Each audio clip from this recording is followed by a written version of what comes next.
Well, this podcast is definitely a reversal from last week. um, I went from one of the worst films that I've ever seen in 40 years of living, which was Joker Folie à Deux, to one of the best that I've seen this year, which is Jason Reitman's Saturday Night. Now, I'm a huge Saturday Night Live fan.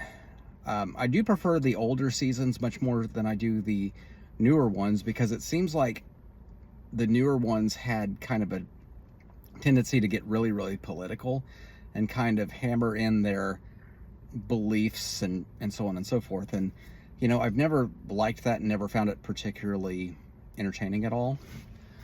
And with the older seasons, I mean, I just like the performers, and I like just the wit, and I like just everything about them, really. Now, this movie is basically doing an origin story about the first episode that was ever aired.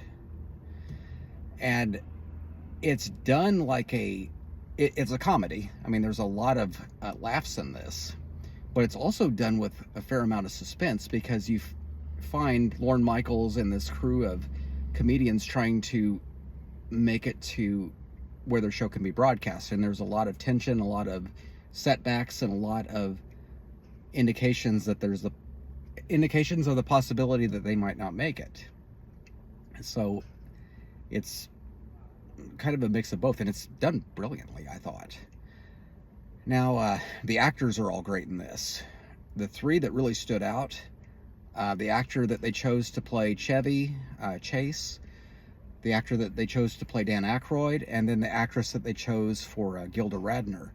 Those three were absolutely positively spot on with the mannerisms, with kind of the way that they speak. I mean, obviously they look a little bit different and they don't talk the same, but you get the essence of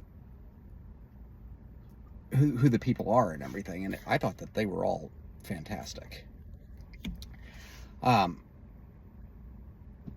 let's see, what else did I like? And I was just thoroughly entertained throughout. I thought that it was really well made, really well paced. And it's probably one of the most exhilarating films that I've sat through this year and just enjoyed from start to finish.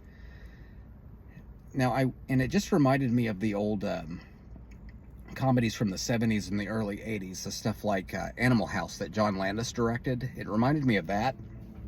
And it reminded me of Stripes, and just in any of the movies where it felt like it was the underdogs, slobs and misfits, versus the authority and the system. And that's what you get actually here. So, you know, as a fan of those type of movies, that's something that I actually really appreciated. It's definitely not a movie for kids, I can tell you that much. There's a lot of content in that's fairly objectionable. You know, being a Christian, there was one joke in particular about Christ that I found pretty offensive and unnecessary, and just didn't think that it belonged, or was. I just, it's something that I've noticed that in a lot of films, they always, if for one reason or another, like to take a jab towards that particular religion, and you really don't need to be doing that, especially not in the times that we're in right now. Gosh, no. But overall, I loved it. I recommend it, and I definitely think that you should check it out. Go to see it in the theater, or, you know, if you're not much of a theater person, definitely stream it whenever it comes available.